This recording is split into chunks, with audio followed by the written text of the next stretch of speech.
Olá pessoal, bom dia, boa tarde, boa noite, boa madrugada. Não sei que hora você está assistindo esse vídeo. Que a paz do Senhor esteja com você nessa hora, que seja todos os dias da sua vida. Primeiramente, aquelas 3 coisas de sempre. Se você gostar desse vídeo, curta, compartilhe, comente aí, se inscreve no canal, divulgue essas informações, divulgue esses ensinamentos, esse compartilhamento de ideias, que é sempre positivo. Em segundo lugar, a Bíblia na mão. Se você não puder olhar sua Bíblia agora, mas marque para você verificar depois. Em terceiro lugar, assista esse vídeo com sabedoria. Sempre digo isso, beleza? Vamos lá. Hoje nós vamos falar sobre a falsa liberdade. Falsa liberdade. E nós vamos utilizar aqui do texto bíblico que se encontra em Gênesis capítulo 3. Primeiramente, eu já quero te fazer uma pergunta. Pensa aí um pouquinho sobre essa pergunta que eu vou fazer. Os fins justificam os meios? Essa é uma pergunta clássica. E como consequência dessa pergunta, ou seja, se a intenção é boa, vale a pena? Essa é a nossa pergunta inicial. Vamos para o texto. Gênesis capítulo 3, do versículo 1 até o versículo 6. Diz o seguinte: Mas a serpente, mais sagaz que todos os animais selváticos que o Senhor Deus tinha feito, disse à mulher: É assim que Deus diz: Não comereis de toda árvore do jardim? Respondeu-lhe a mulher: Do fruto das árvores do jardim podemos comer. Mas do fruto da árvore que está no meio do jardim, disse Deus: Dele não comereis, nem tocareis nele, para que não morrais. Então a serpente disse à mulher: É certo que não morrereis. Porque Deus sabe que no dia em que dele comerdes, se vos abrirão os olhos, e como Deus sereis conhecedores do bem e do mal. Vendo a mulher que a árvore era boa para se comer, agradável aos olhos e árvore desejável para dar entendimento, tomou-lhe do fruto e comeu, e deu também ao marido, e ele comeu. Esse texto é muito conhecido, um texto clássico, e aqui nós temos lições preciosíssimas para os nossos dias. E aí guarde a pergunta que eu fiz para vocês. Para começarmos aqui nossa discussão, nós precisamos entender o que diz essa teoria dos fins e dos meios. Uma coisa é certa ou uma coisa é errada. Essa teoria que vai falar sobre os meios e os fins, ela vai afirmar o seguinte, ela vai, na verdade, questionar o seguinte: mesmo que eu faça uma coisa errada, mas se eu faço esta coisa errada, buscando uma coisa certa, isso seria correto ou não? Então, basicamente, isso que vai tratar essa teoria dos meios e dos fins. Mas, para que a gente consiga entender bem a questão da falsa liberdade que está descrita aqui nesse texto, vamos por partes. Logo no versículo 1, o que mais nós precisamos nos atentar é a sagacidade que fala a palavra de Deus sobre a serpente. Ela diz assim, olha, a serpente é o animal mais sagaz que Deus havia feito. E aí tem aquela provocação da serpente, né? A serpente, ela diz assim: é assim que Deus disse, não comereis de toda a árvore do jardim. Prestem atenção, a serpente, embora esteja fazendo uma pergunta, na verdade ela sabe a resposta, né? Ela sabia que era aquilo, mas ela faz esse questionamento provocando, fazendo aquela instigação a Eva. Então comece a perceber como se desenha todo o cenário. E talvez você esteja se perguntando assim, mas tá, o que esse texto tem a ver com a falsa liberdade? A discussão sobre liberdade hoje, ela é uma discussão se liberdade é fazer tudo aquilo que eu quero, né? E aí tem aquele ditado popular que provavelmente nós já ouvimos aí de várias mães, né? Sempre falam aos filhos que liberdade não é libertinagem. Então, na verdade, liberdade não é necessariamente fazer tudo aquilo que queremos fazer. Isso não é liberdade. E por isso que eu disse que nós vamos tratar hoje sobre a falsa liberdade. A falsa liberdade, ela vai dizer isso. Sim, liberdade é fazer tudo o que você quer. É não se prender a nada. Isso é a verdadeira liberdade. E essa mensagem, ela, embora seja aparentemente muito boa, ela é muito perigosa. E nós vamos observar isso aqui por esse texto.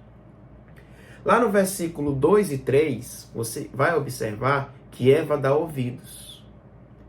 Porque a serpente faz essa pergunta para ela e ela fica em dúvida. É como se Eva até aquele momento estivesse obedecendo o que Deus havia dito, mas a partir daquela pergunta, ela começa a pensar, será que é isso mesmo?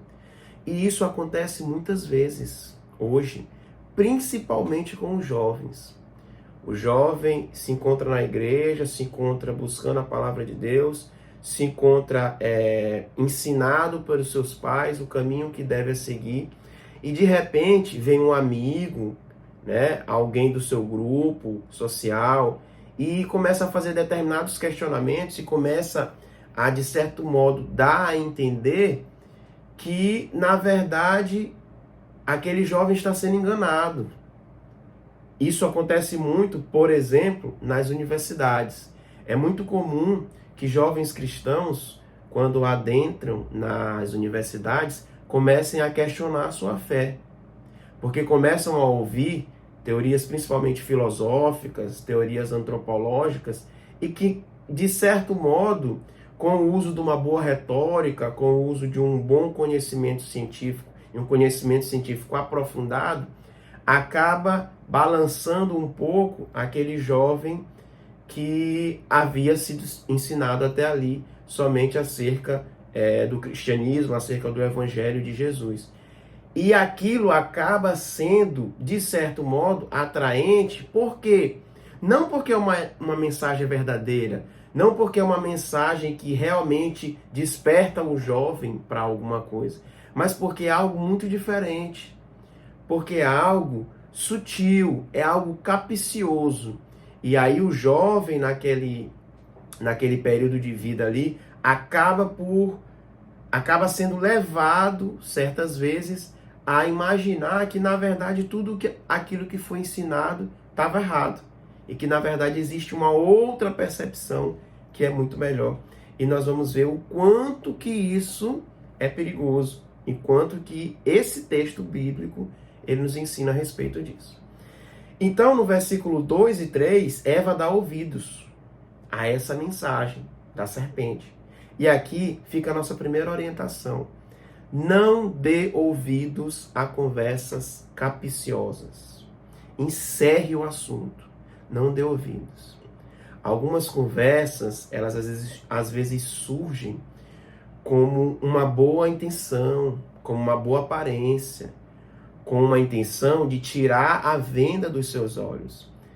E, na verdade, por trás dessas conversas, muitas vezes estão palavras completamente distorcidas, mensagens completamente contra aquilo que nos ensina a palavra de Deus, completamente contra aquilo que nos deixou o Senhor Jesus por meio da Bíblia Sagrada.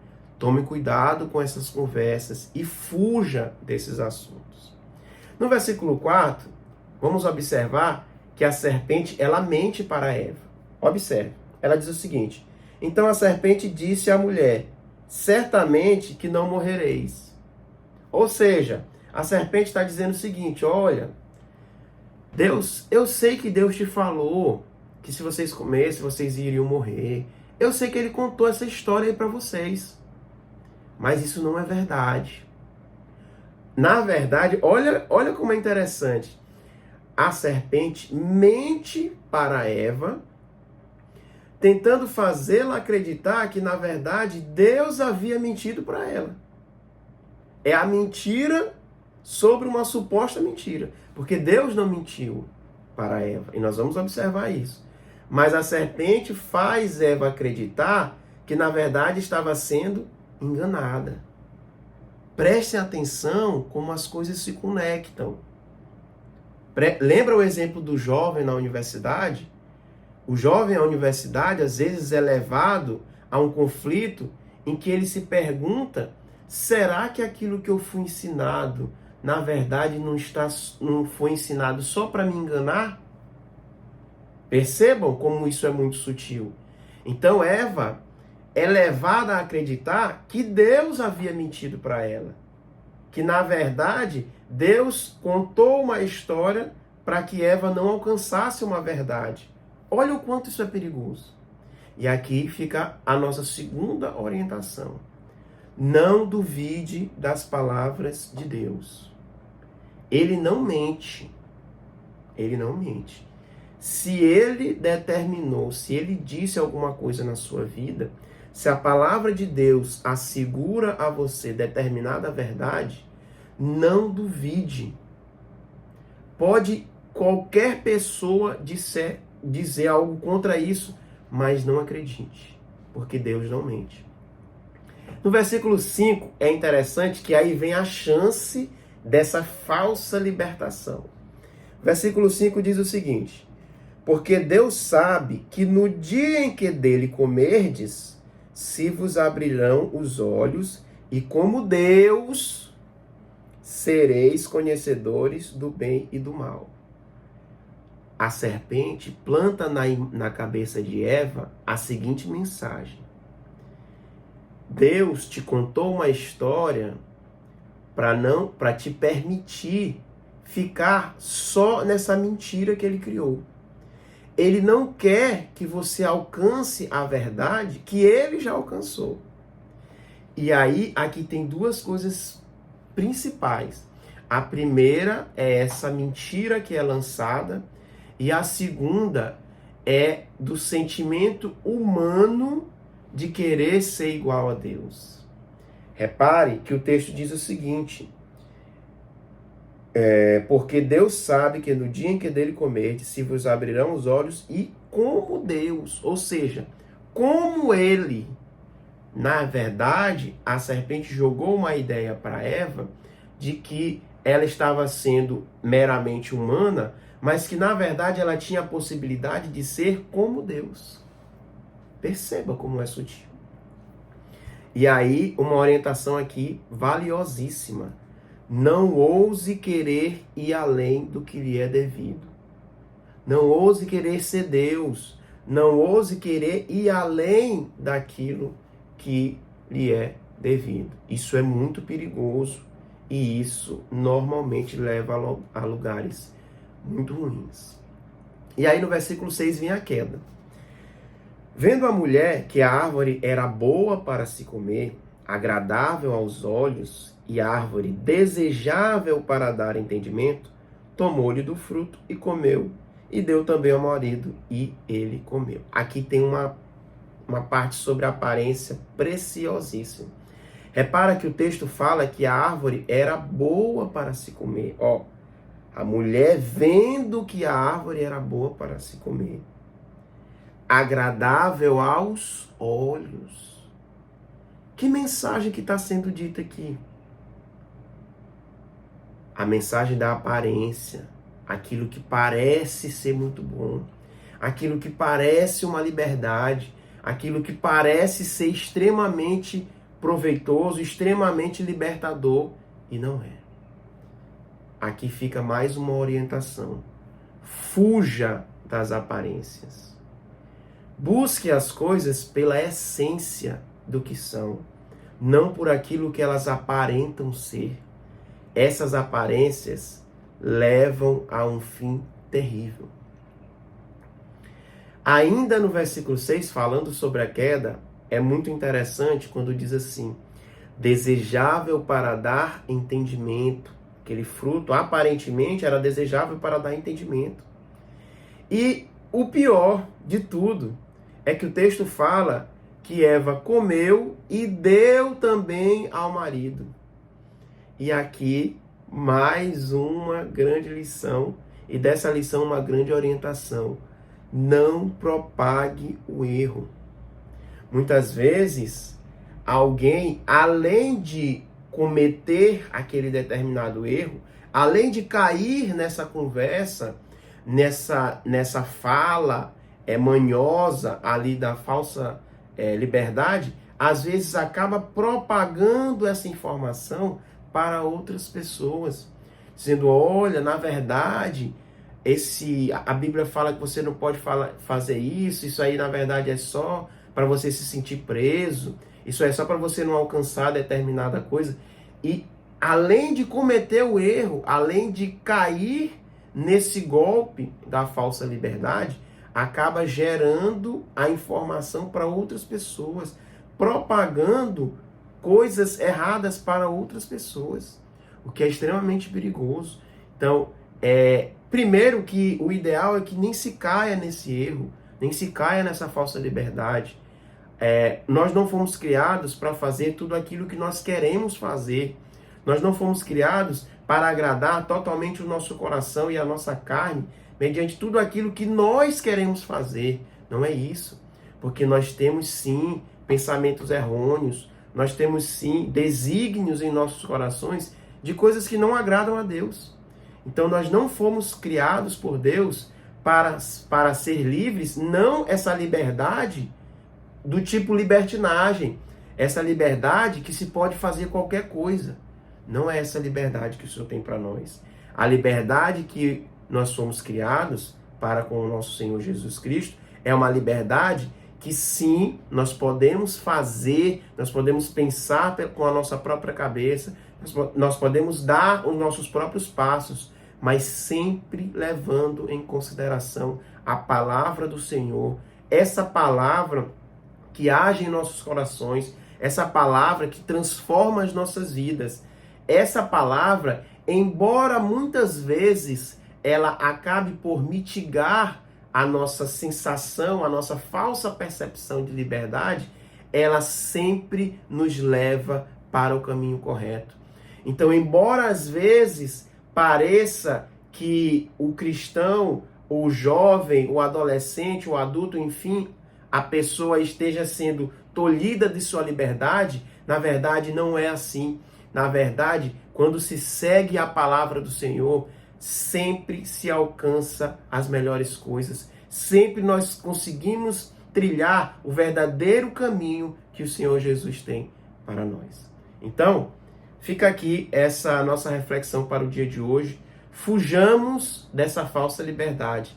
Essa liberdade que se tem dito por aí, ela não é para nós. Até mais, até o próximo vídeo. Fiquem com Deus, Deus abençoe a todos.